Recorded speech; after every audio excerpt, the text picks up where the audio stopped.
Hello and welcome to Divephoria. I'm Drakos, back this week, joined by Caedrel and Azael. Hello. It's Kobe's turn to sit one out. You could not sound less enthusiastic about this. Hi! Hello. Well, my coffee hasn't kicked I'm in yet, Drakos. so you're gonna have to bear with me. You saw those quarterfinals. What do you want me to come in like? I'm here for Euphoria. I watched my screen is favorite touchscreen. people and my favorite players die this Get week. slammed. And I feel alive now. That's what does it for me. Is that how you want me to open the show? Yeah. Okay, like that's that. what does it for me. Yeah. Watching dreams of Western players die on the Western podcast. Well, then Hello. this weekend was a banger for you. It was Spotify, YouTube, SoundCloud, Apple Podcasts, anywhere you get your podcasts. We're here. It's the same thing at all. We're looking forward. We're looking back. It's kind of the thing. I just learned that my screen is touchscreen. Oh my God. How crazy is that? So for context, before we were starting this episode, because I need to take this opportunity to roast you because people have gotten used to the Malzahar things. Caedrel spent like 5 minutes pitching us Divephoria, a live version of Euphoria and the Dive. Divephoria, how cool is that? Without realizing that the Dive Live has been an ongoing thing For years. For years. I didn't know that. I didn't know. I thought I just cracked the code, man. Divephoria, But wait, Livephoria. there would be fans. They could ask you questions. I'm like, yeah, we did that. He's like, Yeah. Wait, you on a did? stage? You did that? People didn't watch the With video. fans? He's like, It there are no just fans shows- here. He's like, oh wait, there's a fan. It just goes to show the great minds think alike. There you go. Change my mind. Okay, and we're gonna be talking about $5 squirrel fiber montages for COD headshots. We're gonna be talking about a lot of That's so things. funny. It's a loose. If you're wondering why, we're getting back into the swing of things. We're getting back Yeah. to the podcast vibe. And if you did watch last week's quarterfinals, you know that we have to find joy in something. Because as a Western fan, it was a hard week. But let's start talking about the quarterfinals. I think let's end on the disappointing Western ones, and we can do our tearful goodbyes to our brothers that have been sent home. Our brothers that have been sent home. We have interviews coming up with Mac as well as with Vulcan. But let's start with probably the easiest one to talk about. T1 versus LoL Esports. My God. You can just say one thing and it sums up the series, right? Willer was 0-12-1 in 3 games. My man got 1 assist in 3 games. Oh my God. It was a jungle diff, I'd say. Yeah, it was rough. This has to be a hand. Also, Yeah. more analytical comment rather than just kind Sure. of taking 1 assist and saying lul. I think LoL's drafts were terrible. They had like 3 losing lanes in almost every game, and they kind of got outscaled in most of those games as well. Like they were picking LeBlanc into Lissandra. Their top matchups were not even favorable for them. They were playing Braum lanes into Thresh. They were playing Leona lanes into Braum and stuff like this. So Yeah. I really think that every single one of those drafts, LoL was kind of losing out. The only thing they sometimes had was a winning jungle matchup in 1v1 isolation, but even then it wasn't even that much value, I think. Yeah, I mean, this one just seemed not close across the board, right? It didn't feel close in draft. It didn't feel close in gameplay. It just felt like T1 was so clearly like an entire tier above them. You know, obviously, like Willer didn't have a good series. Morgan, I don't think looked good either. I just think it was really, really rough. Chovy couldn't really get anything going. Like there was some, he was laning pretty well. Like he was actually pressuring Faker, you know, with the LeBlanc, you know, making a base over and over on Lissandra and everything. But it was like never enough. He could never actually like get kills or snowball a game or really get anything going. And it was just one of those series that didn't feel like Han was ever really able to get a foot in, right? And as you said, almost all their comps felt like they had to win early or they had no chance. And in none of the games did they really win early. So it was like, you would have to be like 5k ahead to do something and you're behind instead. So Yeah, so it wasn't Leona, it was Nautilus they played into Brown, but they're against Aphelios. Like Agumayushi got Aphelios 3 games in a row. This man has got, I don't know how many numbers, but he's had like 10 Aphelios games in a row or something. So I think it's going to be banned out. If Damwon don't ban Aphelios, I'm going to be mind blown in that semifinals. But yeah, you're playing LeBlanc Renekton in 2 games into things like Lissandra. oh, the Renekton game was a shocker. And on top of the thing, like Chovy has to carry, right? You're playing LeBlanc 2 games in a row against Lissandra, Poppy, Thresh, Aphelios. Like, it's so hard to actually solo carry a game when they have so many things to negate your engage. Wasn't the Renekton 5th pick red side into like Poppy, Lissandra, Braum and stuff as well? It Yeah, was 5th pick red side, 5th pick blue blue sides. side. Two blue side Renekton two games in a row. The worst thing is they play. It was both blue side. Yeah, But game 2 it was into Gwen as an answer to Gwen. Game 3 it was finally actually a blind pick. But like, Okay. Yeah. It's like you're playing Renekton as a jungle myself, right? If my top laner is playing Renekton, and I have to play Xin Zhao with Renekton and Olaf with Renekton into like Gnar and Gwen. These guys just go Talbi's first item, or they go some kind of armor item, or they have too much mobility that you're playing really low setup on top of the Renekton nerfs, which Renekton is just so weak now. yeah, but it's getting reverted. They reverted the W change on the 11.22, I think. They reverted all the Renekton stun changes. So well, obviously maybe not it's back. for Worlds. But HLE are playing in the future, Yeah. boys. They're bad now, but if they would just zoom forward 2 months, this would have been a winning draft. I just think basically every time Renekton came out at this time at Worlds, I was like, oh, you actually don't have anything you can pick. Yeah. Like you just have nothing left, and you played Renekton all year, It's comfort, and right? you don't know what to pick, so you just picked Renekton. Yeah. But it just seems so garbage right now. Like it's there was, I think, I'm trying to remember. There's one group stage Renekton game that actually went really well. I think it might have even been against one of the NA teams. I can't recall exactly, but I know there has been like a good game or two, but it just feels like such a weak pick. It was feels, Rascal Genji versus Cloud9. Yeah. It won 2-6 on Renekton. It was not bad. But I just remember the laning phase went really well for him. It went a lot better than I expected. But in general, like he hasn't been bullying lanes, struggles to actually, team fight into a lot of the champions that are being picked right now. And it just feels like it's so weak in the current meta that people that are getting pushed down, like I felt like quarterfinals in general, champion pools were kind of exposed in a number of series. It felt like that big time in the Hanwha series. It felt like that big time in the RNG EDG series, obviously with Cryan. And there was a couple of other examples as well where it was just like, oh, you actually just don't really have anything left. It felt, that was a problem as well for Armut, I think, against Dom1. And it just like, we're getting to the level in the tournament where if you do not have like the best possible draft, you're not going to have a chance against some of these teams, right? Like you're just not set up for success. And some of the teams that are remaining in the tournament are just so damn good that it made it look one-sided, I think, in a number of cases. Yeah, I think though in this series it was like, it wasn't just that the draft was like a little unoptimized. Yeah. It was just bad, It was right? And I everything, think I think that like comfort obviously was a lot of the mindset here. It felt like a lot of the mindset here from an outside perspective from HLE, but like their comfort picks just weren't Anymore. very good. You know? I think all of their comps had single target damage, right? LeBlanc, Olaf, Renekton, LeBlanc, Xin Zhao, Renekton, Zoe, Xin Zhao, Aurelia. These are single target damage, snowball, early game champs, right? And the thing that, I know we talked about draft a lot, but the thing that annoyed me 2 games in a row was Deft played Poke Varus 2 games in a row, which is not really meta right now.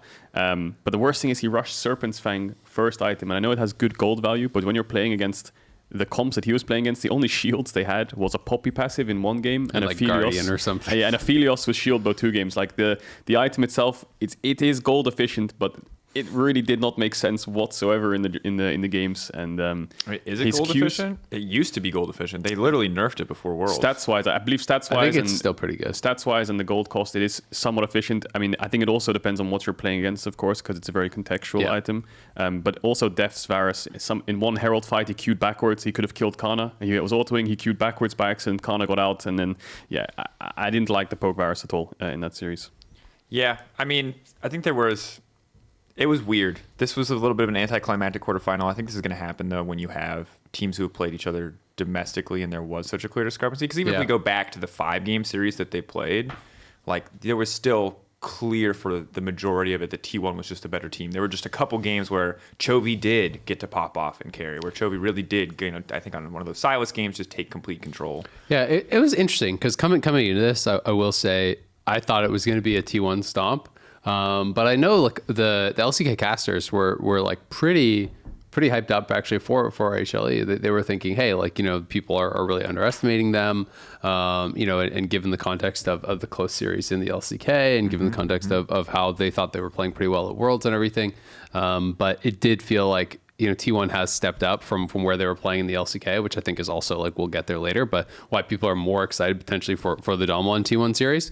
But yeah, I mean, T1 is I believe the best early game team at the tournament.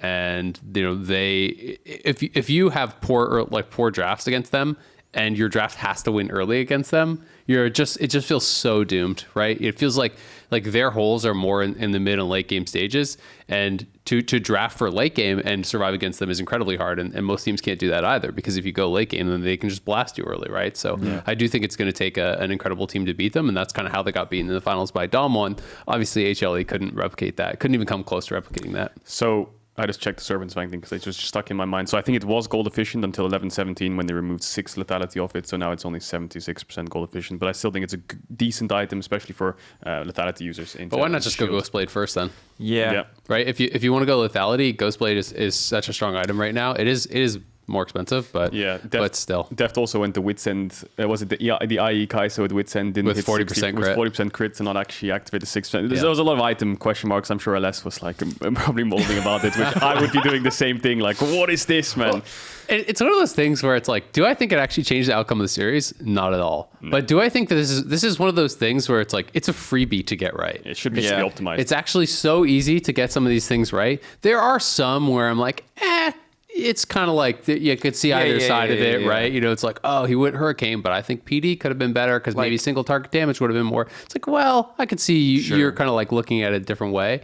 But, you know, in some of these cases, it's definitely just like wrong. Yeah, I think that there's the niche cases where you're talking about like, oh, you know, this item might encourage, like, you can make an argument. You can like always be like, okay, well, this is what they're thinking with this item. Yeah. This is what they want to do. Like Collector versus Lord Dominix. Like, yeah, the math might be there, but like, okay, he's only worried about the squishies. He's not worried about hitting front line. And even with that, it's actually not really there until a certain point, right? Sure, like LDR is better at 3 items, but like against in almost all cases, you know, it's better at like even if an AD carry has tabbies, I do believe like Freak was going over some of the math with me that at 2 items Collector is still like more powerful, right? So if you're trying to have an early spike, or you feel that being more powerful early and you're trying to stack dragons, or you can like win extra fights and get more gold to like make up for that later on, then like that can make sense, right? I know people are really on the LDR side of that, but there is some logic here. But like 40% crit IE build, there's no logic. Exactly. 40% crit IE build. Serpent's Fang against a team with no shields. There's like, no logic. Yeah, you know what I mean? Like healing reduction against no healing. Like there's just sometimes there's just going to be... Yeah, the Oblivion Orbs that just randomly pop up every now and then. Yeah, like, also like, egregious. Or those are like you're taking the math exam and you get a point for signing your name at the top and you spelled your name wrong. So you don't even get that point. You know, like that's the one where it's like, that's the freebie. Come on.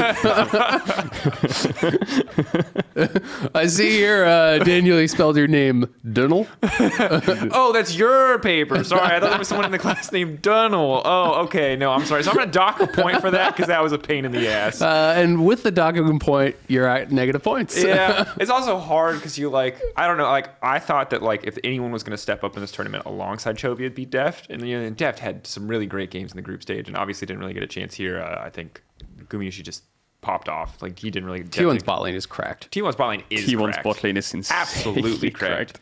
But yeah, it's always sad when I'm like, man, I love Deft. Oh, Deft having a great group stage game, and then he just does something egregiously dumb. And I was like... But it doesn't take away from, like, his hands are really good. No, his hands are really... It's just the shop. It's for whatever reason, when he pushes the hotkey for shop, whatever he has bound that to, his hands get real bad for like 5 seconds, and then they're right back to being, you know, golden. Yeah, I think the 2 Varus games were just meh. And the MF game was fine. But Deft was the one who had to step next to Trophy. But the top side was just... It was unplayable. How about RNG EDG? I think good call. Yeah. So what's up with your boy crying over there? You know, Mr. RNG going to be world champions. Oh, RNG world champion. Look, everyone was doubting me in my EDG pick. Look, I said he was going to get mid-gaffed. Look, so I'm a bit of a cheater. Okay, so what I did was when it said put your the crystal ball pick. I have quite a few accounts, so I used 2 accounts. One of them I put RNG, one of them put Damwon. Because so the reason that I was so defensive on Damwon on RNG was because Karina had a dream. My significant other had a dream that RNG win Worlds, and then I tweeted it, and then RNG tweeted at her, "If we win Worlds, we'll send you a custom pillow." And I thought, dude, I'm on the RNG train. Like they just bought me. I'm on it. Wait, I'm sorry. What? But I also thought that they were really good. It only takes a pillow for Caedrel to sell out his morals. We're watching you unravel all of your integrity. No. Let me finish. And I saw the playoffs against LNG, and I actually thought they were a good team. So I was like, put the 2 and 2 together, it'll work. But I didn't expect. I'm sorry. You spent 45 seconds explaining your dream and your pillow and 2 seconds going, and then I said playoffs, and I actually thought they were a good team. So I did my review on the LNG series, and I thought that there's a chance, and I thought that they were really good. So I thought they were really good, and I thought the pillow, and then boom, I'm on the train. That's all it takes, right? Got it. And then I saw Cryan. Averaging 5 to 6 CS per minute at 140 CS at 28 minutes. He was just absolutely cruising. He's 200 chilling. CS down on Galio against Azir. Cryan, hit me up if you want a duo. Those are acceptable numbers in my ELO. Drakos, listen, 200 CS down. This is not Flame Horizon. This is like Charizard Flamethrower Horizon, yeah? This is the what is happening in mid? Horizon. Then he picked Orianna. I'm Horizon. sorry that I keep going on Cryan, but then he picks Orianna, and these shockwaves almost hit me. Like the bot fight shockwave was. We're literally hiding behind the desk. I thought after game 1 they would win. He's playing Ryze, he did a good job, not a bad game, pretty clean game by RNG, and then all fell apart. The Annies and then the Malzahars and. Well, the Malzahar was Scout. Oh, the Malzahars, the Annie matchups, and the Galio matchups. Yeah. Like I came into this series thinking TF, Sylas, Ryze, LeBlanc. And then I learned that RNG kind of had to ban TF, Ryze, LeBlanc, and stuff like this. So EDG banning in TF as well. It was a wild series. I guess my follow-up question to you is, are you sad about this pillow? You're not getting this. Are you? Yeah, I wanted this pillow, man. I didn't know what it was. Maybe it's like a massive... Well, it wasn't even him. It was his girlfriend that was going to get it. Well, she was going to receive it. you were just going to sign for it. Yeah, she's going to sign for it. It's going to come to her name on the address. But that's all it's getting. I'm looking forward to this. If you're next year for Worlds predictions, you're not like fully in astrology, like actual you're like, listen to me, I got my crystals, the Mercury's in retrograde, we're approaching the solstice, if EDG don't win Worlds... You know what I learned from this Worlds, as my first Worlds as an analyst? If you predict something, predict the opposite, especially in pick'ems. Like the pick'ems were my pick'ems were a horror, man. What happened with the FPXs? What? Wait, I'm sorry. What? Okay, we were going to talk So about. you're trying to this just series. cover both your bases? No. I'm saying Your moral of your stage, story is hedge your bets. Group stage pick'ems. You take your favorites to get out of the group, and then you swap one out all the time, and you have a higher chance of getting good pick'ems. I mean, pick'ems, you can pretty much just straight flip a coin, and you probably have as good a chance in a lot of cases. Because I remember some people who got the pick'ems right, like most of their pick'ems right, were the people who didn't change the order of the automatic default pick'ems. They just logged in and they forgot to change the orders. I saw this on Reddit and I was like, almost everyone is doing horrible in pick'ems. Like I thought I was doing horrible in pick'ems, and I'm like top 6% of people or something, and I'm like, I got so many wrong. Like everybody sucks. Everybody does. I mean, this year, this has been a weird Worlds year, and I'd say it's definitely extended to in a world where every quarterfinal is a 3-0, except for the one where Annie is played. I was sure it was going to be Annie's the only champion strong enough to take a game in quarterfinals. That's the takeaway here. I was sure that the last series was going to be a 3-2 because you had in the order of schedule you had 3-0, 3-2, 3-0, and then I thought that one might be 3-2. Yeah, my analysis today sucks. It's just pure astrology. Okay, let's talk about. I mean, did we learn anything? Because RNG are dead now, so we don't have to sweat RNG. But did we learn anything about EDG in that series, really? I would say I thought that it was a pretty sloppy series. There was actually a lot of mistakes, I thought, on both sides. Like there was obviously the obvious draft stuff you can talk about with RNG, and I do think that ended up kind of being the reason that EDG won. There was such an enormous mid diff. But I felt like Viper was actually making a lot of mistakes. When you think about like the Ezreal game where he was like enormously ahead and he just like shifts into Annie and dies, like that was one game that they lost. He actually had mispositioned a number of times, I felt like, in that series. I was kind of disappointed with how he played. I just like hold him in such high regard. I feel like throughout the year I've been like, wow, this is for sure the best team fighting AD carry in the world. And I felt like he actually made a number of mistakes. He didn't have a bad series by any means, but like I just kind of expect his default to be flawless, and it didn't feel like that. So yeah, I feel kind of less certain, I think, about EDG than I did prior to this series, especially because it's like, I mean, you were going in on Cryan, and I agree, but it's like they barely beat that team, right? And that is almost that. I mean, it sounds like a joke, but it's concerning in a way because you're now going up against Genji, and I think BDD has been smurfing, like actually playing the best League of Legends of his career, right? Like he is just playing incredible. And, people will tell you that, he has these games in the LCK, but he doesn't do it consistently. Well, how consistent has he been at this point, right? It's actually every single game in group stages, he was just smurfing. He absolutely completely gapped Perks. And it's just pretty much 9 straight games now of him just absolutely smurfing at Worlds. And I feel like that is somewhat concerning. Obviously, Gen G and RNG are very different teams, but you're going up against a team that just feels like they're in much better form, right? And I felt like a lot of EDG's advantages were gained through mid, through jungle, and I feel like BDD and Clit are playing really, really well. So the main takeaways for me were just more like, I actually have some concerns about EDG. Everyone was kind of just memeing on RNG, and I'm like, well, you barely got by them. Yeah. Yeah, and I think that the interesting thing to me is if you look at stats, one specific stat of this tournament so far is damage share, right? And damage share doesn't tell a lot in the context, right? Because you could be playing Ezreal or whatever. But in this context, I feel like the outlier is top lane. Because if you look at Damwon, Khan's damage share in Damwon is 31%, right? You look at T1, Kana's damage share in T1 is 30%. Flandre's damage share is 30%. Like, these top laners are doing the most damage on their team by far because they're playing Graves and Jace. And I think Flandre had a bit of an up and down series. I think he played 4 games of Graves in a row. Some of them he was absolutely unkillable on side lane, and others he was running it a little bit. But top lane is just so interesting to me because it feels like top lane is where everyone's focusing, but it's the opposite for Gen G. It's just mid. Only mid. BDD has the by far highest damage share of his team. He is doing everything he can. Yes, he's playing Zoe and stuff, but their win condition is quite clear, and it's through mid. And Gen G have been struggling a lot on top lane, right? Rascal being subbed in, Birdle being subbed in. They didn't really know where the top laner really fits.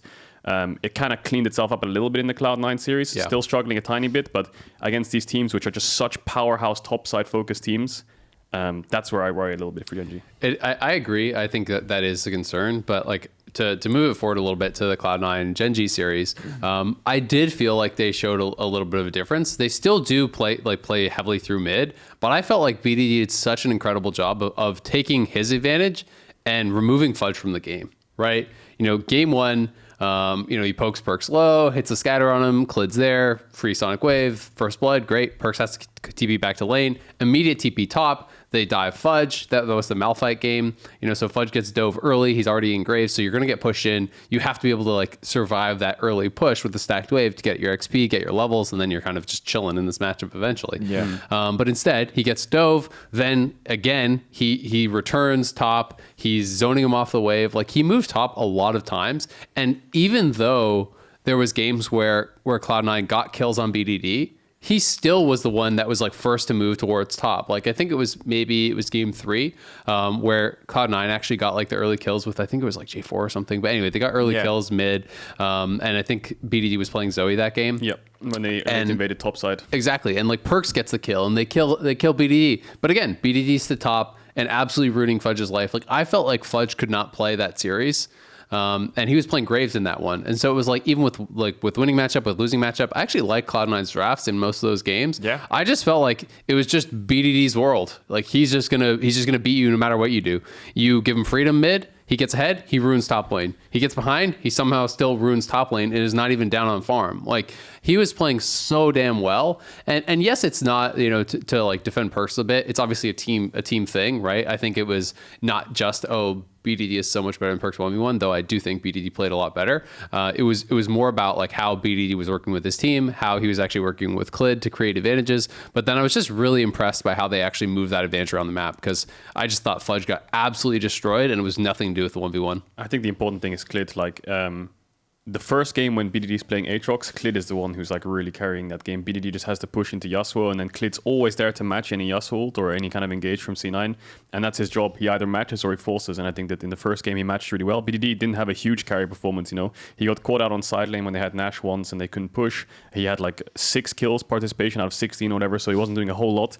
But the Syndra game, he had 15. Oh, it was game 2 that I was thinking of. Yeah, It wasn't game 1. game 2. Malphite was game 2, yeah. Yeah, Malphite was game 2 where he had 15 assists. That was the insane game where it was just textbook stuff. Wasn't it? Win Didn't trade he do mid. all 3 lanes? Because I think wasn't his first TP bot even? First TP was top on a pink ward on their blue buff On a area. pink with Then he blue dove buff, top, and then dive. and then the second TP was probably bot. Trying to remember all the TPs. But I think game 2 was game 1 was average. Game 2 was incredible from BDD, from just him and Clid and how they played together in the lane phase. And then game 3, I can see why BDD struggled, right? They didn't know they split map top. They didn't see the late invade coming. They lost their red. Then he gets early ganked a lot, and then But he falls behind. even with But that, even then he stayed found even in plays. farm, and then they made still most of destroyed the- yeah. Fudge. They Like- still found plays. That's the important thing, right? Yeah. Like Fudge had good picks, he just couldn't play in this series at all. And I mean, if there was more issues than just this for Cloud9, obviously, I think Vulcan had a really poor series. To be honest, I think that was a concern, and I actually liked Cloud9's draft, especially game 2. I loved that draft, but they just got straight up outplayed. Genji was way better. Genji played better than I expected, and Cloud9 played I think worse, and it's just culminated in like pretty one-sided, even though there was 2 of those games that were very winnable. Game 1 was like literally burger flip at the Baron, and BD gets Clid gets the max range smite after Blabber's kicked him away. Yeah. So it's like if they get that, Cloud9 probably wins that game. And then game 3, Cloud9 was like 4K ahead, and I just think they didn't execute properly. Like they had been giving up dragons to create a big goal lead, but then they never actually found a fight. And then Sven dies like 3 times in a row without using flash and Gale Force and stuff. And like, so I mean, it kind of fell apart. But I thought Genji actually played really well. That's the important thing, I think. It's like BDD in that game 3, maybe the lane phase wasn't insane, but the bubbles he was hitting on Sven on dragon fights, like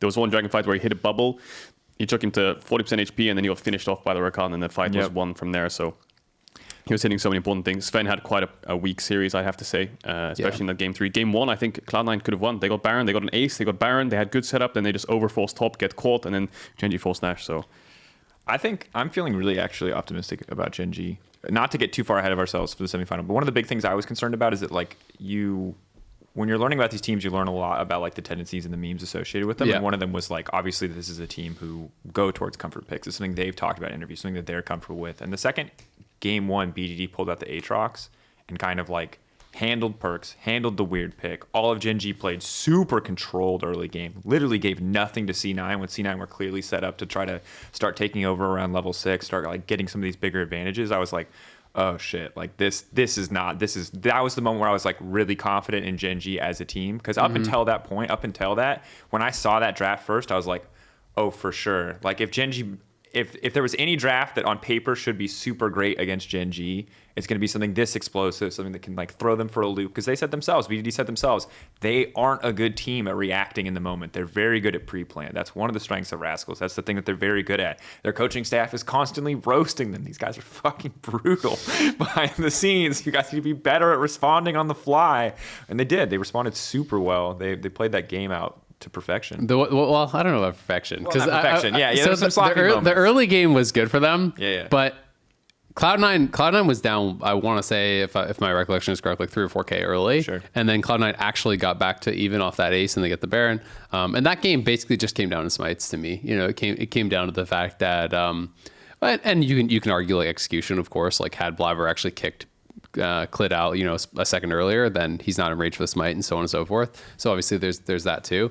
But that was actually an incredibly close game. And Cloud9 had their chances at it. So I am disappointed from like the LCS point of view of like, it's a 3-0, and I'm sure you guys feel very similarly about the Mad Series, which we'll get into. It's a 3-0, but I'm like, 2 of those games were so winnable. 2 of those games actually favored our position at least at a point, right? And really failed to execute. And then in game 2 was not close at all. That was just a blast. was a stomp. That was an absolute turbo stomp. But it's funny because like I actually really loved the draft, but everything fell apart when mid lane fell apart, and then top lane falls apart off that. yeah, and I have to say smiting was like a huge thing in the quarterfinals. Like the RNG EDG series, Oh, if yeah, the smites the double went either steals. way, there was like one smite where the Baron like leveled up or healed for like a fraction of an HP, and then the smite didn't finish it, someone stole it, and there was so many Baron flips that if they went either way, that game could have been won or whatever. It's good for us as casters fun. and for spectators. It's like not good for it doesn't build confidence in the teams that are playing, but it like always at least guarantees, if teams are going to keep like coin flipping Barons, it guarantees potential comeback moments. So all I'm saying is at this point we had 3 3-0s in quarters. If we get 5 games for the rest of the tournament. But there's actually, even though a lot of the flips come in, I was talking to a few coaches about why there is this Baron flip philosophy, and it stems from the LPL, where if you think you're getting outscaled, flipping Baron is always in your favor. If they have dragon advantage and you're going to be forced to fight a dragon in a certain amount of time, and you're going to have to walk into them who have a soul point, it's worth flipping the Baron. There was even games with the Damwon Mad series where they're behind, right? Damwon is losing the game. Was it game 2 or game 3? They were losing the game. They had a cannon. They had a Nazir. What did they do of anything? They force Nash when they're down like 5-6k gold, right? Just flip it. If we get Baron, we can win. If we can't get Baron, we can lose. Just have to try and win the game, right? So there is a little bit of philosophy behind flipping the Baron because you're on like a timer in your head, but sometimes it just looks terrible, and other times it looks like a miraculous play, which was the Damwon one. For right? me, it was more the winning team going for the Baron flip. I respect the losing team, the team that's behind. Well, if you think you're getting outscaled, to his point, right? So it's like the way I've always looked at League of Legends, and I think this kind of like applies across the board with any risky decision, is that you try to evaluate what your odds are to win the game at any given point, and if the odds to win the game off of a risky play are higher than your current odds to win the game are, aka I'm behind, I think I have a 30% chance to win this game, but we could actually have a true 50-50 play, that's really good odds, right? And if you have a 10% chance to win the game and you get a 20 or 30% chance to win off of a play, you just doubled or tripled your chances in the game.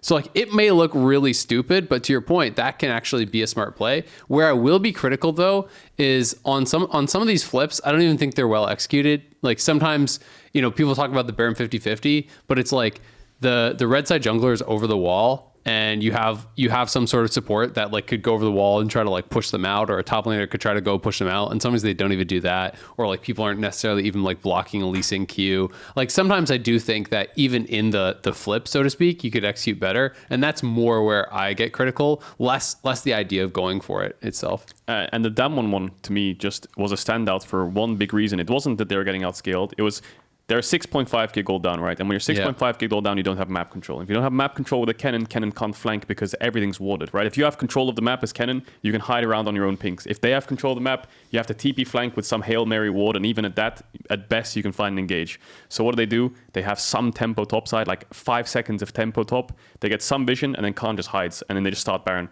And they pray. If they can land this Kennen ult, the game's won. If they can't, the game's lost. But they know that this play is the only way to save the game.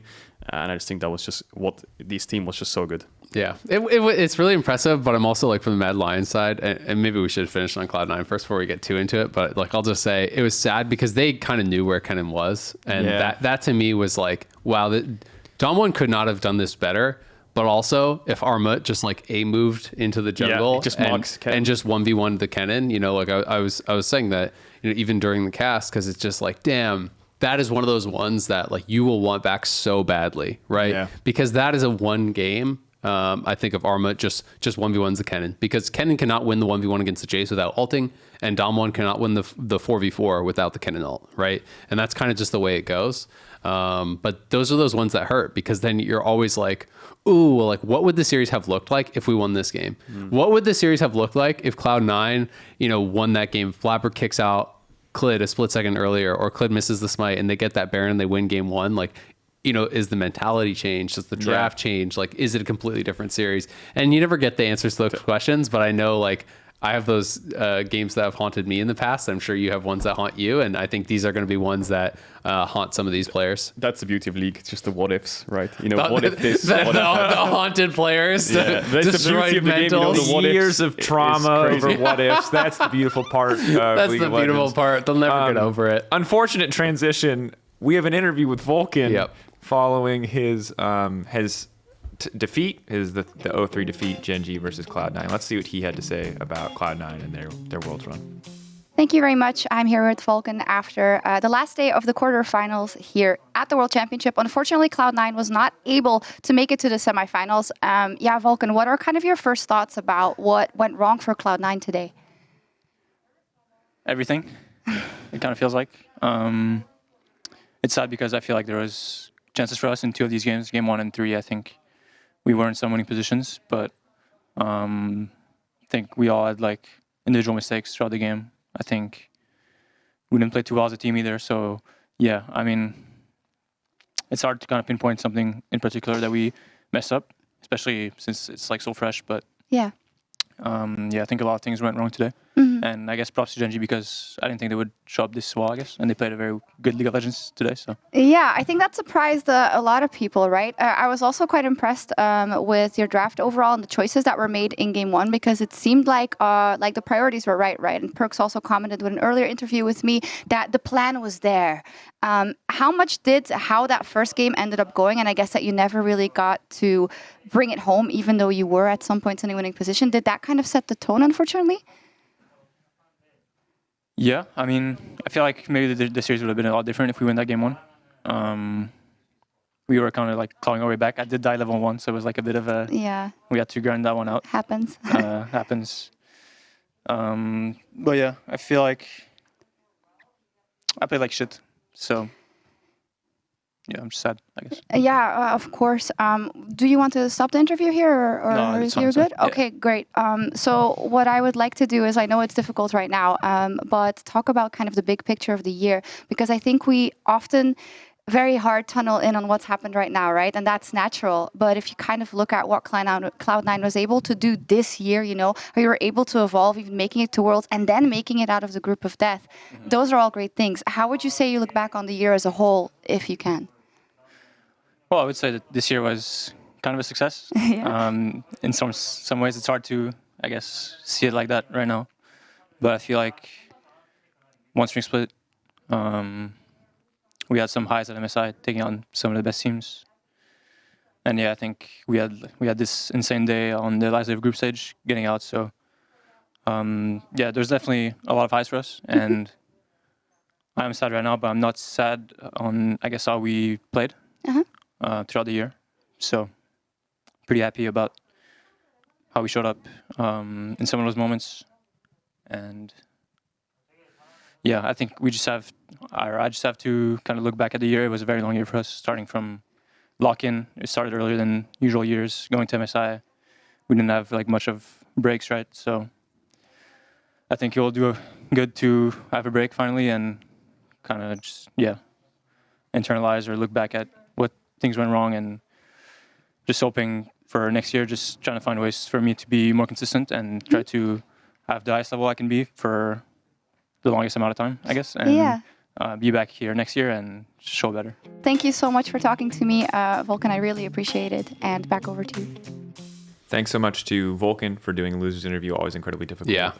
Sjokz as well, professional. Give him the opportunity to opt out. We always ask players. We're never like, you have to do this. It's never an obligation, especially in the context of a loser's interview. So shout out to him. Definitely a hard thing to do. Absolutely. And I always love hearing from Vulcan because he is, a lot of the Cloud9 guys are really good with interviews because they're like very honest. They don't kind of give the like PR answers or whatever.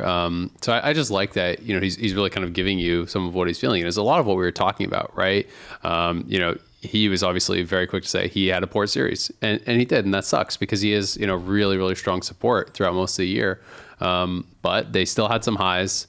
And also him talking about kind of what we were just talking about. It's like the momentum in the series. You know, it is interesting because it always sounds like such a cop-out or an excuse of like, it could have gone very different if we had like won in this one moment. But it's true. There are so many tournaments that, you know, people can have a much better run, like, and people forget about like this one like thing that had to happen where you have to get lucky early to even advance.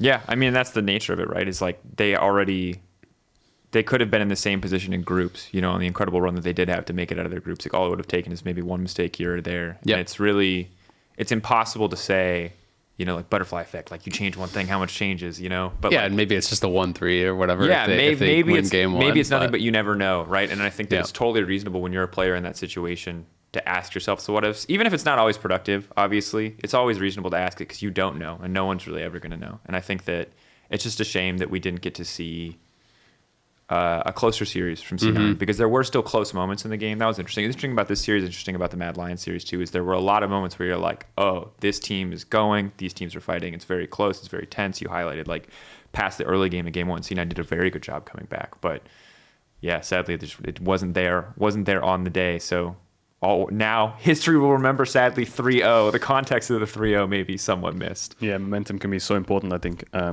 Especially, I think the C9 Genji series was similar to the Damwon Mad series, where like the number one game that stood out for me in the Mad series was Game 3 because it looked like Mad Lions. Like, first of all, they're playing Wukong Rakan, right? So you know that's Mad Lions with the victor. The second thing is they're 10k gold down, and then they win a Baron fight, get Baron, and all of a sudden they're almost even in gold, and there's a chance that they can win the game.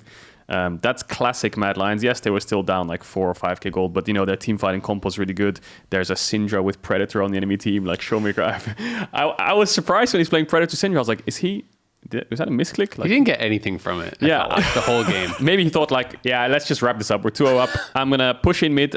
I'll trade this guy to infinity and then roam around the map. But he didn't even buy early boots. I can't actually remember off the top of my head. I do remember. He did not buy early didn't? boots. He started like corrupting and then went back to base and bought a tier or a Doran's or something. He didn't even buy boots. But game 1, ShowMaker versus Humanoid on Syndra, like that guy did not miss a skill shot. Like his trades, Humanoid was 20% HP at level 1, so maybe he thought like, yeah, I'm just gonna outtrade this guy, and then when I outtrade him, Who needs a keystone? First of all, I don't need my my Airy to outtrade him now, so I'm just gonna do that. And then after I outtrade him, I'm gonna run to side lanes and gank everyone with Predator. So maybe that's the logic he had. But I mean, that one just looked like I can see some logic if you think that, because if you think, okay, I'm playing against a Victor, it's just going to be about wave clear. We're not going to interact. So like, I don't actually need my keystone to trade because it's just going to be like push and roam, right? And if that's your read, then sure. I don't think really did anything for him that game. But yeah, no, I think as well as in this series, the 3-0 doesn't really feel like it represents the series. Game 3 was really impressive because it did feel like they had that comeback, and then Mad hit that point where they had outscaled, right? Where they had, you're like, okay, the gold actually doesn't matter anymore. You have Victor, they had Rakan. What was their AD? the Ziggs. Ziggs was MF. MF. They had MF, yeah. They had So MF, it was sorry. like they didn't, Dom1 didn't have a traditional AD carry, right? So crit scaling generally does kind of become pretty superior in late game. Humanoid was playing incredible on the Victor. Like he was like zoning out both the solos in many of the fights, just like hitting them with the laser, dropping gravity field, hits them with the ultimate. ShowMaker was barely able to play in a lot of those team fights. And so that really did showcase some of their strengths. And they were very close, I think, in that final game to being able to actually like truly come back and do it. But I think the one that really hurts was the Jace game, the one where they do actually absolutely turbo stomp Khan early, and then end up losing that one, because that one to me, yes, there was other mistakes prior that could have also like helped them close out the game, but that one to me really did just come down to like Mad Lions knows you mark the flanking member. Yeah. Every good team in the world knows you mark the flanking member. We even saw, Dom1 do it when in that third game when Armut was in the inverse situation when he was on the Wukong and he was trying to flank. Like everyone knows to do this. Armut knows to do this, but I just think that's one of those moments where the pressure got to them a little bit. And you kind of forgot your priorities, and that should have been a win for Mad. That really should have been a win for Mad. And then again, maybe the series looks kind of different. Maybe it is just that one win, but at least you're on the board then, and that feels really good. Yeah, and I think that matters in the context of a down one that is now 9-0 in the context of Worlds, and obviously we're hoping for more from the T1 series, but we could be in a situation where they have a single loss heading into finals. Obviously, we don't want to jump ahead of ourselves, but like this is a super dominant team, and it would. Even if you don't win the series, a single win there means so much for Mad's series as well, given that I think you highlighted it earlier today before we came on the show. The only best of fives they've lost this year are to Dom1, one MSI, one here. The only two best fives they've ever lost the entire year long is to Dom1, which it sucks. But that series, I think two things I want to highlight. Canyon's Lee Sin was, as a Lee Sin extraordinaire myself, that guy's Lee Sin was insane. He got 3 Lee Sin games in a row, and I think the way he played was just fantastic in fights, especially. Like if you watch his fights, his pro view or whatever you want to watch, the way he approaches fights is really important because he's just so patient, waiting for the right moment. In that game too, even though Khan got this massive ultimate, he just kind of stood there, and then he found one small angle to get a really good Q kick into 3 people, and then start the fight, get an E-Gore drinker, And then also Ghost. I think Ghost has kind of been that person where he's made, I think his only real bad game this tournament was against Rogue, where he gets caught out mid 3 times and then they almost lose the game for it. And then the problem is once someone is attributed as a bad player, every bad game he has makes it like worse for him. Yeah. So it's like that guy's bad. He has one bad game. Oh, I knew that guy was terrible.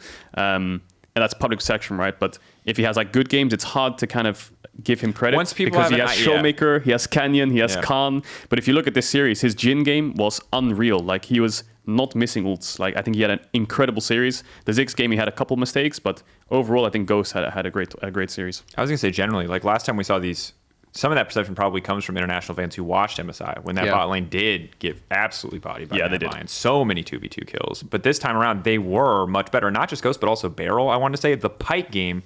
One of the reasons why I felt like that was such a clear Mad win is because playing Pyke mid to late game. And admittedly, there's not really point and click CC on the enemy team, but all Gregus has to do is body slam once, and that Pyke is instantly dead. Barrel was clean that game. He did so much to make plays, to force plays. Yeah. And this is a guy who, when they did win Worlds, was kind of just running to different lanes to help out solo laners, and then at the MSI run, was kind of just running it in a lot of the early games. So to see him step up in the context of a matchup where just 3-4 months ago we saw him be a problem for the team. But in this series, I felt like was going toe to toe with Kaiser, outplaying Kaiser in some context. 2v2 kills is like huge performance bump, I feel like, compared to what we saw at MSI for the bot lane. I also think, kind of like off what you were saying, Caedrel, I always feel like perception lags pretty significantly behind reality, right? And I actually think that, Ghost after coming back, like after they did the crazy roster swap stuff and he had his time off, he actually played much better in summer than he did in spring anyway. And yes, admittedly, in the first couple of games against Mad, he actually played pretty poorly. Him and Beryl were dying a lot, but people never talk about how like Ghost was actually playing really well in the last 2 games when Dom won Stomp Mad at MSI. And I do think that, that was the weakness that people talked about, because that was the weakness that they kind of had at MSI, and he doesn't stand out on this team of like the literal best people in the world. So like, yeah, that's hard. But I do think he played a good series. I think the Barrel's Pike game was pretty incredible. But Dom 1 is just outstanding, and Lee Sin in general just like destroyed the Western teams this weekend, because Clid had the 2 Lee Sin games, Canyon had the 3 Lee Sin games back to back. 5 out of the 6 like NAEU losses were just basically getting stumped by Lee Sin. I actually want to say, I mean, there may be some series I'm forgetting, but I want to say this was like the most impressive set of Lee Sin games that I've seen, and especially the losing game, especially the game where they're actually way behind and Calm was getting dominated. How he team fought, I felt like I think it was game 2, right, where they got super behind, was so impressive to me, because it wasn't just about like, he gets a good kick, and he did get a good kick like every single time, but I actually felt like he played so well in pressuring Carzzy in a lot of these situations where he would find a kick and then he would like find an angle to like Q onto someone and like ward hop onto Carzzy and just like E him and just start like pushing him back, and he would always be able to actually use his life bar as this resource where he's pressuring the enemy carries until he's about to die, but he would never die. Like he would always get it right to the maximum, and he'd like, and then safeguard and Gore Drinker and like jump back out and find these plays. There was even one play I want to say where it was like a mid lane play where he did this like ward hop kick, but he like ward hopped into like 3 or 4 people to get like a Gore Drinker for like this massive heal, and then did the kick, and as a result barely survives because of it. Like he just had so many little things that I was like, God damn, like you actually play this perfectly every single time, right? Like game 1 was like, okay, Dom 1's stomping, and you had a good Lee Sin game. Game 2 was like, oh, your team's getting trashed, but like, why do you still look as OP as if you had 10 kills? Like, what's happening here? Lee Sin's not supposed to do this. It sounds like my Lee Sin. Oh my God. Please no, dude, come on. Take it down. I'm kidding. No, I mean, you've got a good Lee Sin. I'm not trying to sell you short, but come on, that was not your time. That guy's nuts. It's like when you know all the small intricacies of Lee Sin, you just watch his fighting, you're like... I mean, the thing to me is someone who doesn't know... I mean, I know a lot about it. Over the years, everyone's, I think, if you played League for long enough, you've gone through a Lee Sin phase. I mean, we've all watched like 1,000 Lee Sin games as well. It's like probably one of the most popular champs of all time. Yeah. I would think it's the most popular, but I'm sure that there's something that's snuck in there obnoxious that's been around, like Oriana or something. Ori, LeBlanc, Lee, maybe like Gragas. Gragas was there perma for years and years. Yeah. But to me, it's just that feeling when you first start playing League and you play against someone who's better than you, and you just feel like they do more damage. Why does all their shit do more damage? Why do I never do more damage to them? That's what I feel like pro players feel like when they play against Canyon's Lee Sin, and it's just nutty. Like, it's crazy to watch someone be that good on that champion. And for context, in like every other best of 5, in the best of 5s between T1 and HLE, Lee Sin is like a huge prio ban. So I wonder if like the Western teams look back on it and go like, maybe we should, like, maybe we don't let the LCK and LPL teams play Lee Sin. Maybe that's a learning. It's tough because it's also like there was all these other things that they have to be worried about. And if you have a deficiency in champion pool, especially, then you end up having to use bans to cover yourself in certain areas. And it just felt like I was looking at it and thinking, like maybe you need to ban Lee Sin, but they also felt like they need to ban TF. Maybe you feel like you need to protect Armut in some way. Maybe like there's just a lot of champions right now.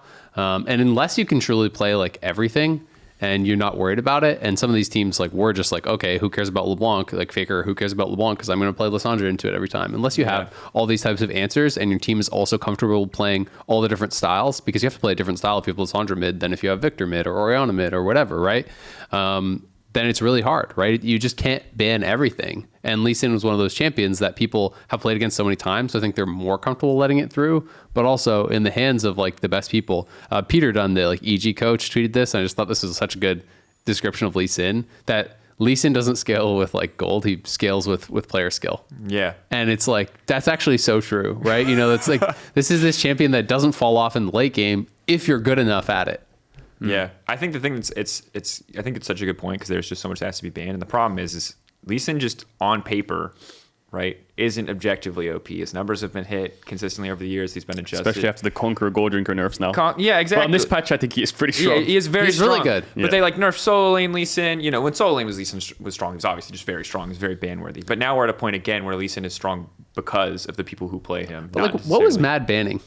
Because there's so many things that people are worried about. TF. Yeah, people are worried about Graves. People are worried about Aphelios. People are worried about TF. People are worried about Aurelia. People are worried about Yuumi. Right? Like those like 5 that I just listed off already. Most teams consider like super high prio bans. Yeah, and if to be honest, outside of Aphelios, Nami's which getting I think banned, is like Lucian's getting banned. Aphelios, I think feels more subjective to me, but like Aphelios, Graves, TF, basically every Twisted game. Fate, Graves, Yuumi, LeBlanc, like like these are all champions who I would probably ban before Lee Sin. So I don't even know what you would trade out, right? Maybe the Graves ban, but Graves is on paper way stronger. But then again, well, and also like Khan versus Armut, right? Because Armut does like his laning phase. I have always felt like that's been his weakness, right? And Khan has been so 100%. dominant. So it's like, can you afford to give that up if Armut doesn't have an answer to it or doesn't feel comfortable playing into it? It's really hard, right? It's so easy to look retroactively and be like, shouldn't have given that up, right? Yeah. But when players play like 50 scrims and they like get turbo stomped by a certain pick and they're just like, I do not want to play against this, right?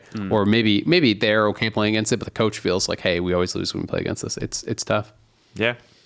Oh, rough for Mad Lions. Similar to the Vulcan interview, we do have a Mac interview lined up. Let's see what Mac had to say after their quarterfinal run. Thank you very much, Drakos. I'm here on the last day of the quarterfinals with Mac. Unfortunately, the Mad Lions weren't able to make it past Dom 1. And now that we've had 24 hours, not even 24 hours, but a little bit of time to think about it, Mac, how do you look back on everything on Worlds and I guess specifically that best of 5? I think from yesterday's BO5, there are a lot of things that I could have done and that we could have done differently. I mean, I don't think there's any shame losing to Dam 1 per se. I mean, we've lost 2 best of 5s this whole year. They've both been to Dam 1, which stings a bit. I would really like to have seen what we could do against different opposition. I think, for example, game 2 and game 3, like I think against a lot of teams in the tournament, we would be able to close those games out actually. And game 1, I feel pretty bad personally because I think I messed up the draft quite a lot there. Yeah, I think game 2, like. There's a specific situation where like Dam 1 goes Baron. It's the one where Kennen gets the flank, right? Yeah. Like, like in that game we have like all of our carries on 3 items and all of their carries are on 2, and the amount of confidence and poise it takes for a team to force Baron there and find the engage on us there is really, really high. And I think there are very few teams in the world who are capable of doing something like that. In Europe, we're normally the team that does that to other people. Yeah, yeah. So it feels a bit bad. So I guess I know how it feels on the other end. And yeah, the same for game 3. I think like Dam 1, they did such an insane job at denying us the ability to come back into the game. You know, we had like some really good fights. We got the Baron, and then like I think, for example, before like the final dragon of the game, if that's against any European team or the vast majority of teams, even in Worlds, I think we might win that game.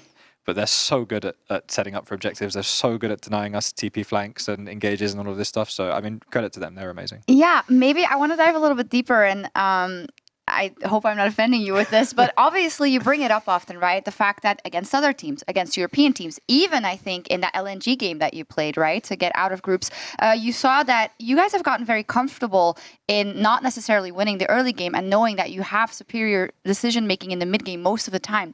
Could it be that you've taught yourself some bad behaviors, and that, of course, against a team like Damwon and perhaps even some others in a best of 5, that's an issue? I mean, it's possible. It's possible. I mean, I think like in League of Legends, it's very, very rare that you get like a perfect team, you know. And usually, as a team, the result of training into one bias means that you are losing out on another bias. You know, training is what's called a zero-sum game in that regard, right? So it might be that, you know, if we were way better in the early game, we would be worse in a lot of these comeback situations. And these comeback situations are what has made us such a good team. Definitely, I think I would say that we weren't pushed hard enough in Europe to be able to to be forced to develop some of those habits. But of course, there's fault on our end as well, Okay. for sure. Thank you for being so candid about that. I know it's obviously not easy, but I appreciate you talking about that. And we're looking forward to the future of Mac, the Mad Lions, the coaches, the analyst team, everything. It was a pleasure covering you this entire year. And I hope you get some well-deserved time off and are reinvigorated for next year. Thanks. Right, back over to you.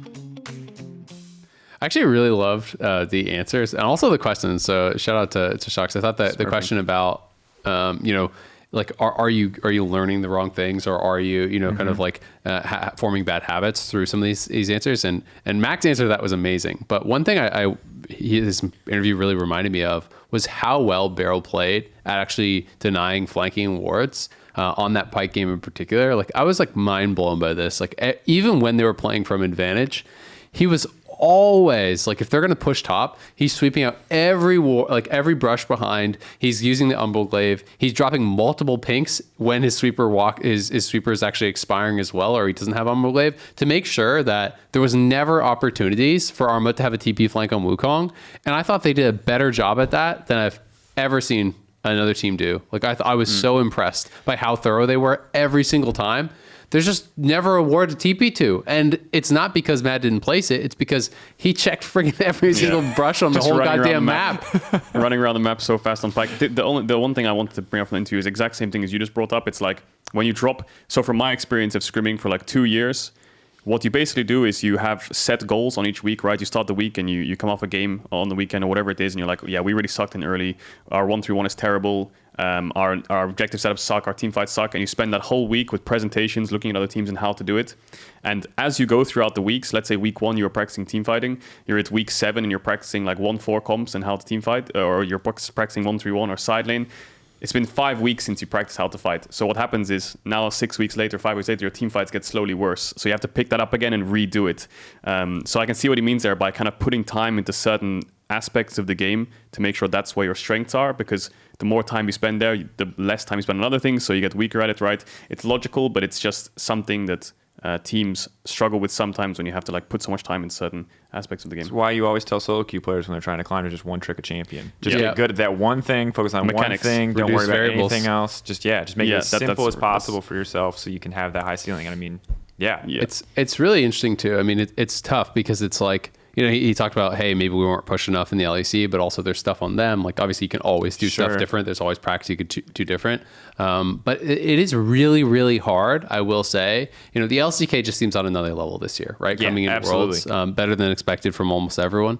And it is really hard to beat teams that are at that higher level when you're practicing against teams that aren't at the same level, right? Because like if I play against Caedrel, right, and I use one strategy and it's working every time against him, I'm like, okay, this is the best strategy. Then I play against you and like I'm bringing this out on a stage and you just slam it, and it's like, well, I didn't know that could lose in that way, or I didn't know that you could diffuse this strategy in this way, right? And when you're learning that stuff in not in practice, but in these elimination games, that can be very, very difficult. Or even if you're learning at scrims at Worlds, well, now you're trying to condense a year's worth of learning into a couple weeks. And that variable applies to everything, right? It's like lane matchups, 2v2s, jungle matchups, pathings, how you play the game, meta changes, and that variable applies every single time you try to dissect the Rubik's Cube. Someone comes along and just slaps it out of your hand, oh, for God's sakes, I have to start from scratch again, It's like, a lot of teams come into tournaments with like this one pick, which is good.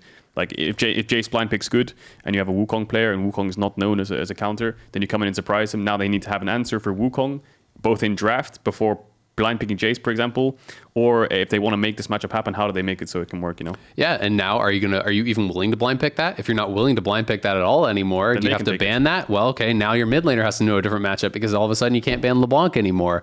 And okay, well, you got to learn a whole new champion top because now they banned the Jace. And it's like all this stuff changes and there's such a knock-on effect with it. So I love that answer from Mac. I do too, and I think it's always something that you're going to have. In the case of Mad Lions, they're clearly the number one team in the LEC by a pretty wide margin, right? And I think that's always the burden. I think that one of the things that helped make G2 so successful in the past was that when they were good, even when they were very good and they were beating everyone, when they really, really showed up, in 2019 Worlds, they were very competitive with Fnatic in the summer. Yeah. It was very tight top of the table. And I think the best thing for any region is to have insanely close domestic competition, which is also part of the reason why I'm surprised that all of the LCK is doing so good. Because, you know, you expect Damwon Kia to be kind of this this gap above, because they were mostly domestically uncontested. You know, they're role swapping, they're still blowing things up. But like, it feels like that doesn't mean that the rest of the league isn't going to be good. It usually just means this team is so much better. But I just feel like all of the LCK came out swinging, which I was just, I think is highlighted, which we're absolutely not prepared for. Now we are in a situation heading into semifinals. 3 of 4 teams are from the LCK. I didn't expect to be here at all for the tournament. Yeah. I thought it would be Dom 1 and a bunch of LPL teams, if I'm honest. 17 Korean players in the semis out of 20 if you don't include subs. Yeah, I mean that's the thing is like, you know, everyone loves to roast NA for imports, and we have a lot of imports. I'm not going to deny that, but there's Koreans in like all kinds of leagues, right? You know, like there's Koreans in the IJL team, there's Koreans in the Brazilian leagues, there's Koreans in the Turkish leagues, there's Koreans, like traditionally, most of the successful LPL teams had Korean solo laners. Not Suning. So that trend was bucked. I was just thinking of championship winners. Yeah, but that trend was bucked a little bit last year, to be fair to them, because the top LPL teams at Worlds last year weren't dependent on that. But yeah, Rookie, Shy, like guess what? Like a lot of these guys, Doinb, etc. Right? There's a lot of these guys were all Koreans, right? Yeah. And that's where so much talent has come from, even in the LPL, where they have like 40 times as many players as we do, and then 18-team league, and then an 18-team, semi-pro or whatever you want to call it, academy league, and then also the development leagues below that with like 1 million teams. And that's what I'm so hyped. The Korean matchups is what I'm so hyped for in the LPL versus LCK game, where you've got EDG versus Genji. To me, the most hyped matchups is mid lane, where you've got Scout versus BDD, which I'm super excited for, specifically on draft if we get more into it, and then bot lane, like Ruler versus Viper. That just on paper, Ruler versus Viper just sounds really fun to me. So those are my 2 favorite matchups. I mean, let's talk about this matchup then, because I mean, this is crazy to me, because I think on paper coming into it, there are some similarities in style. EDG have been looked at least coming into this tournament as the more controlled LPL team. They build a lot of advantages, then they play a much more slower controlled game. Genji are the team that was good in the early game, but fumbled frequently in mid lane, kind of like an LCK rogue. If you're not super familiar with the LCK, similar kind of memes. We could probably make a Genji time meme if we really wanted to force it. But now, I mean, very EDG, a little bit of a lackluster performance. Genji, very dominant, but clearly still holes in the game. Where's your head at? I think that just starting from draft, I think EDG is actually favored quite heavily in draft, because Genji's first station bans, I think from my perspective, are going to be very one-dimensional unless they, just leave everything open.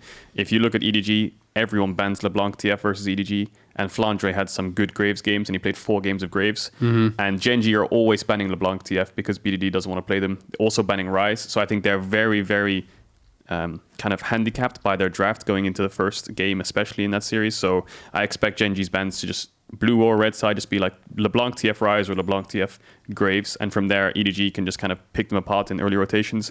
Genji obviously will early rotate mid, I expect, otherwise BDD is going to get heavily banned out going into 4-5. So it's not the end of the world. I just think that straight off the bat, EDG is more favored. Yeah, I mean, I think that BDD has been playing incredibly well, but I also am just so impressed by not only how well Scout plays, but also how flexible he is as a player, right? And obviously, like, he was a core component of, well, everyone's kind of laughing at FPX now, but like of taking down FPX in the finals. When Doinb was looking like the best player in the world, was looking absolutely unstoppable, was on this incredible form. A lot of that was to do with Scout.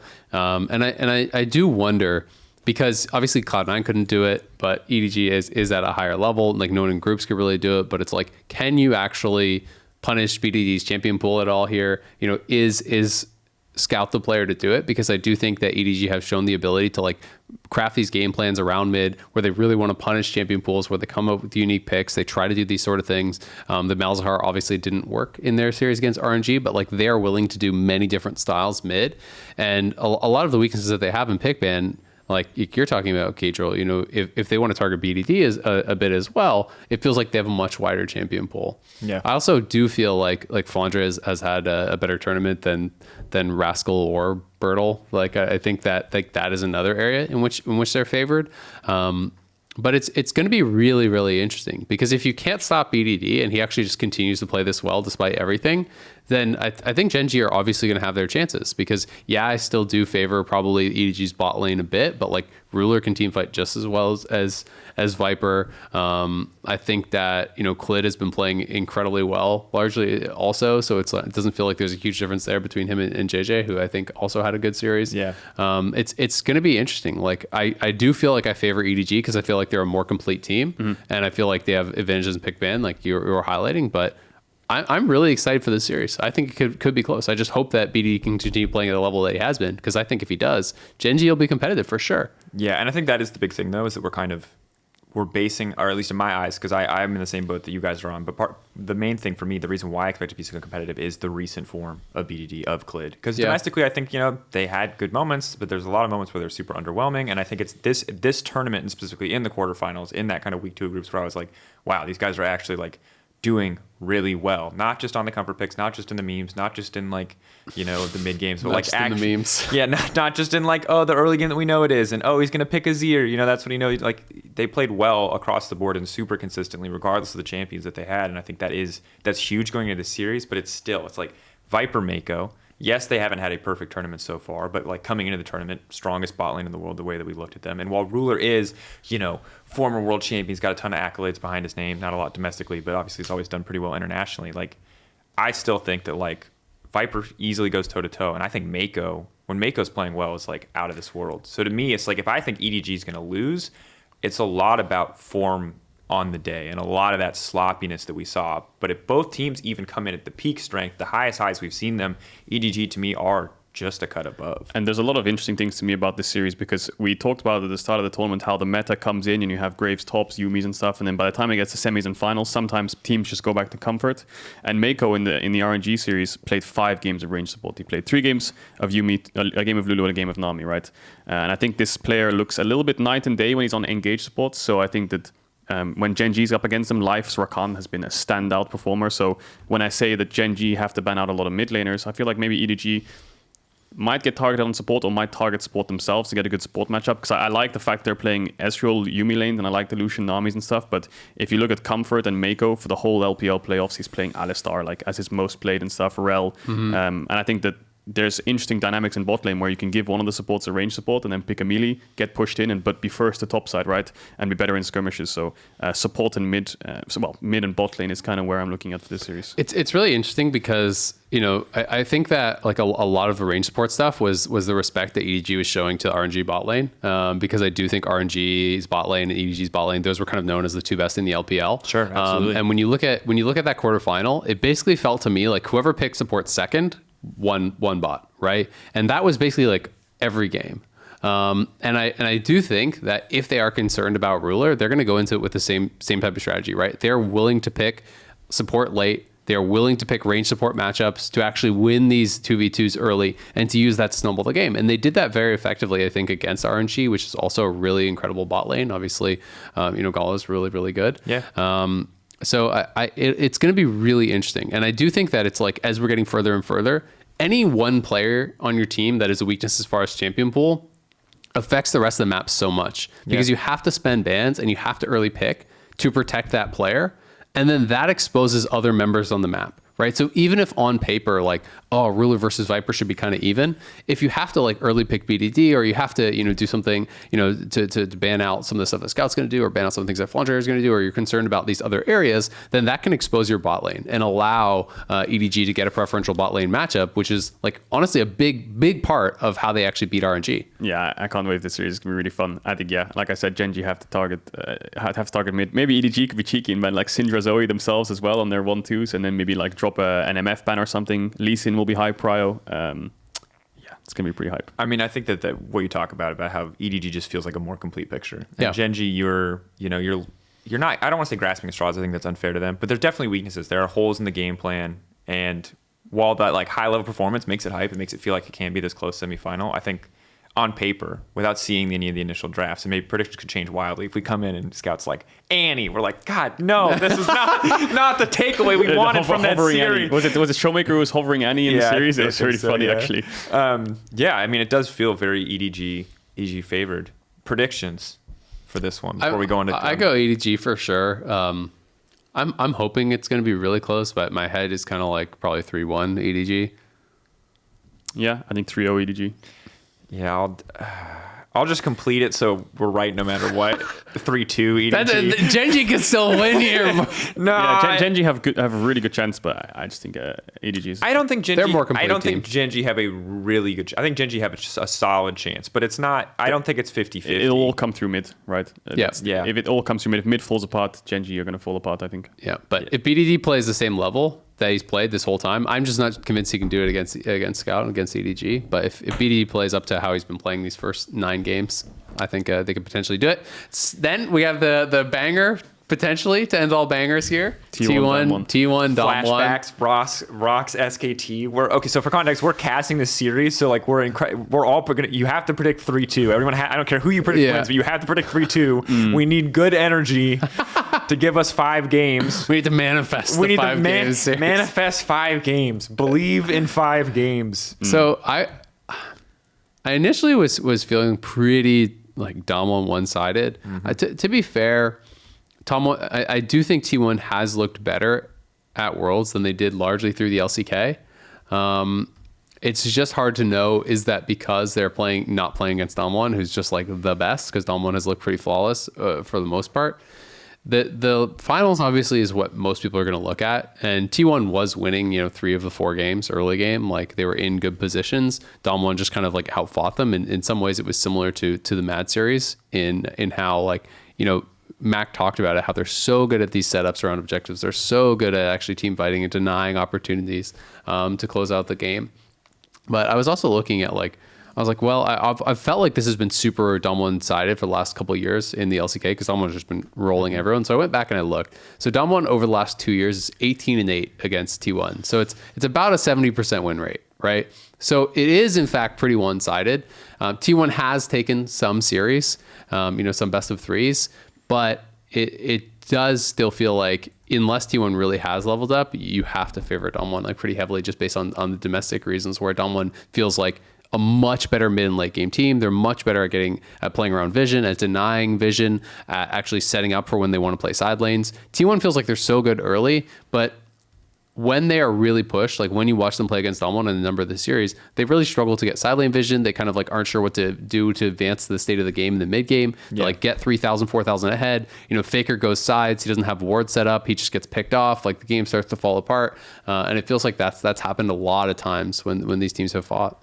I mean, you can see like the thing that I like about the new T1 is how they are more in the down 1 Kia in this new era of Korean League of Legends, where people aren't just playing more controlled, more like the Genji style you saw. And T1 are very indicative of that. You got young players. They're super, super aggressive to a fault, right? You saw it in game 1 of the series that you're talking about, where they're just like really, they like Gwen dies topside, Khan finds the kill with the Trundle and the Camille onto Kana. And then they like TP back and they just like try to run Canyon down with every TP they have. It's like level 2. They burn everything. Even Faker's going over the wall, just trying to auto. Yeah. And obviously like that's a single play. But the thing is like that play style is a double-edged sword against a team like Dom 1. And that like I am glad that this is what T1 looks like now. But that, as great as it has been and that has gotten to them semifinals and it has to be respected, like it is still. In the same way we talk about Gen G as like a team with holes, I think T1 are a team with holes. Not in the sense of individual members. I think individually they're very strong, but like the whole is like the mid to late game. So one tiny thing, and I'll let you go. But yeah, sure. I do think you need to be a team that can get ahead early to even have a chance against Dom 1 because they're so bulletproof in the mid and late game. Yeah, I was doing like 4 hours of watching T1 and Dam 1 and like researching on my stream, and there's just talking about draft, there's a few important things. I think Lee Sin is going to be a big one for Canyon, right? T1 denying that. Gumayushi's Aphelios is going to be banned out by Dam 1, you expect. ShowMaker's TF, and then Jason Graves top, which both these top laners really like to prioritize. I think if you look at Dam 1 Mad, the recency of the MSI best of 5 doesn't apply as much because of the patch difference, but the recency of the T1 Dam 1 series does semi-apply. I think bot matchups are similar, barring the Seraphine. Jungle matchups are similar. Viego's kind of rising up, and then the LeBlanc, Castle and stuff. Top lane, all kind of the same if you take out Renekton. I actually think Azael was correct in saying like T1 were winning those early games just over chasing, over forcing. Yeah. And they were their own worst enemy at times.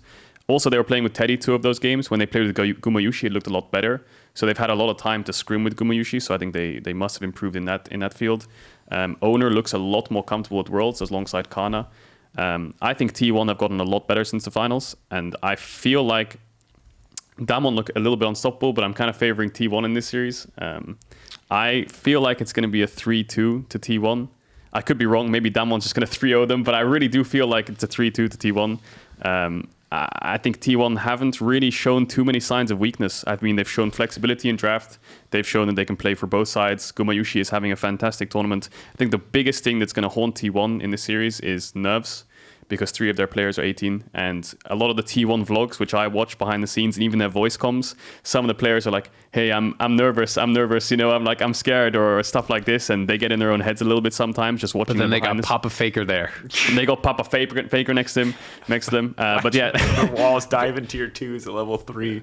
Sorry, the game is so funny to me. The behind the scenes just, yeah, they do get in their own heads a little bit, but I think their bot lane is better than Damwon's bot lane. I think Gumayushi Keria is much stronger. Keria is a really, really good support. Keria is the best support, I think, at the tournament. Yeah, curious. Next to Mako still left. Yeah, I think he's probably the best. So I think bot lane will be really important. Khan has shown a lot of flexibility. Owner has also shown flexibility in picking Poppy. Sure. And Faker is always flex. So the flexibility top side, along with the winning bot, which I would favor. I think T1 has this series. I think the big struggle here is like as always when you're comparing these matchups where we haven't seen these teams play in the context of this tournament. Yeah. I think it's always a little bit. There's always so many variables that it's. I think any prediction you make is fair, right? Yeah. I think close series is ultimately what I'm expecting, but for me, it's like, well, Damwon right now are they're 9-0, and we see in the Mad games that they're not infallible in the early game, that they can make mistakes, that they can bleed, and that's important. But you can also see their bot lane stepping up to your point, right? Like maybe Ghost and Barrel are a little bit more equipped because they have been performing better in this tournament. But Gumayushi's been playing well, but also the top side for T1 in general has looked so much better. T1 as a whole has looked so much better. So it really is, to me, this kind of arms race question of, I believe Damwon are playing very well in this tournament. How much have they improved? I don't know. I've clearly can see that T1 have improved 100%, yes, but is that enough to beat Damwon? Ultimately is kind of the root of my struggle. And the one loss the T1 have had this Worlds was to EDG, right? But in this EDG game, they're playing Ziggs Shen bot lane. Like, this has no interest whatsoever in winning that lane. They're playing TF Shen double globals for a top side, which already fell apart in the early game. So it's like, I know they got stomped in that game, but if you just ignore that game, every single other one of their games, it never really felt like T1 was losing the game. They were just from start to finish in full control. And I think that if they don't pick Ziggs Shen bot lane, they actually have something they can pressure with to get Carry out of lane, then they have a chance. It's the only possible way they could lose. If they pick Ziggs Shen bot lane. They're playing like Shen TF into Sylas Leona and stuff. Oh man, I didn't like it at all. And then the Jace Graves matchup, I think it's like, I can't remember who I was talking to about it, but now Graves is like decent into Jace and all of a sudden has a little bit more response. So, I don't know. I'm a big draft guy. I think there's a lot of draft things that could go on in this series. From jungle, mid, top lane. Kana's Kennen has been unreal, but so is Khan's, right? But if Jace is banned, then Kennen's high prio. Are we going to get first pick Kennen's, right? Are we going to get first pick Nars? I don't know.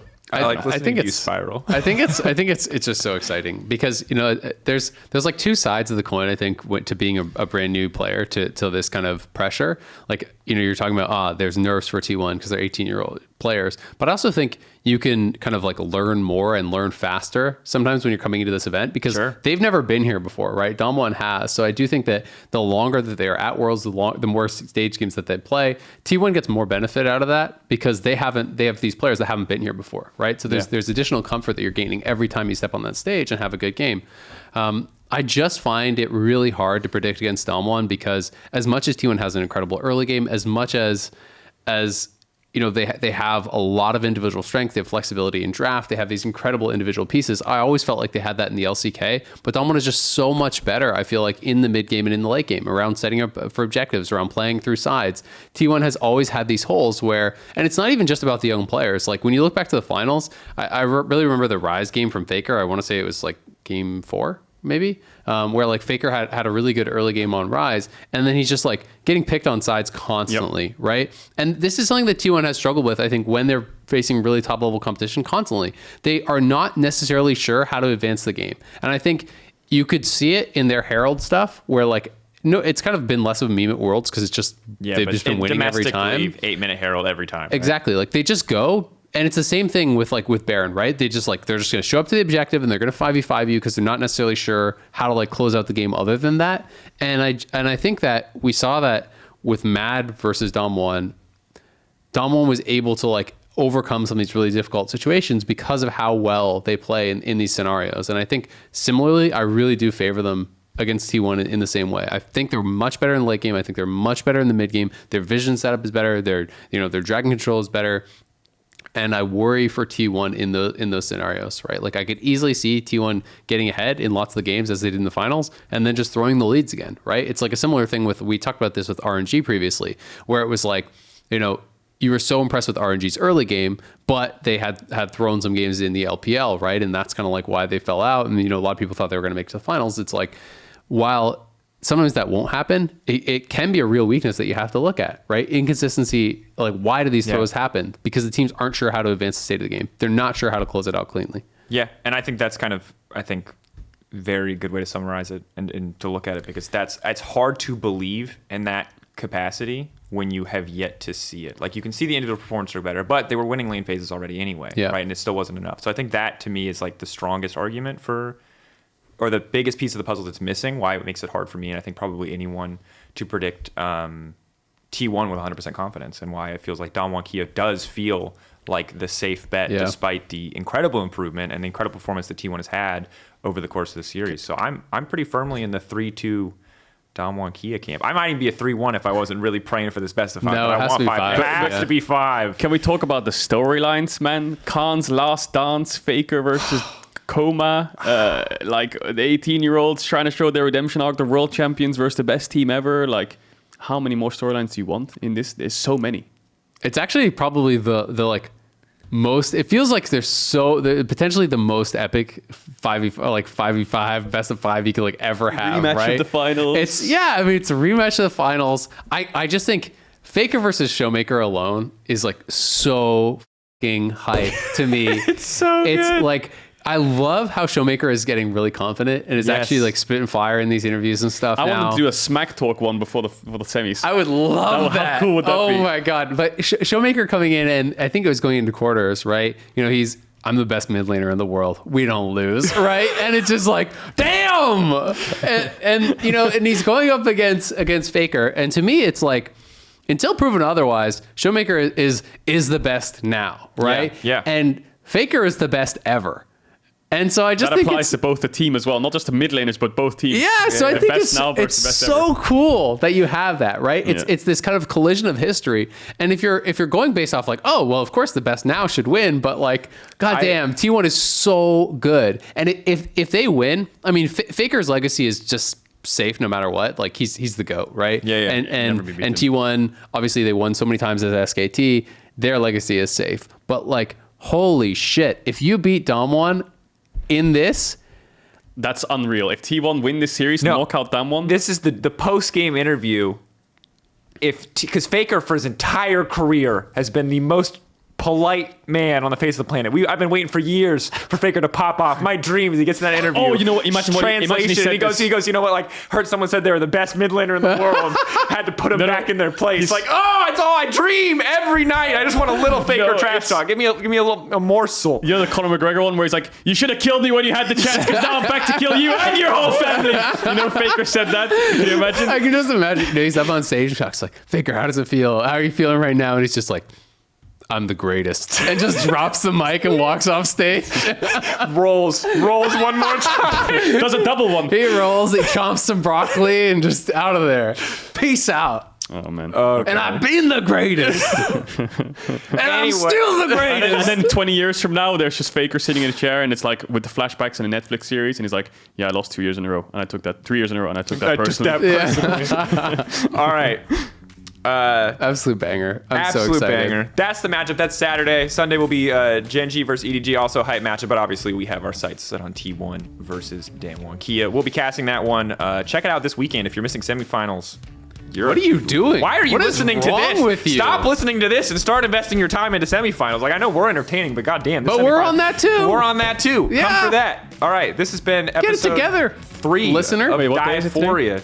It's Thursday today. It'll be Friday when this comes out, I think. Or Happy Friday. Evening. It's Friday day. You're like, where am I right now? What is happening? What are we doing? Is this Faker versus ShowMaker Do I thing still real? get my pillow? I don't know. Hey, RNG, where you at, man? Anyway, ShowMaker versus Faker. This has been episode 3. We'll see you guys later. Peace.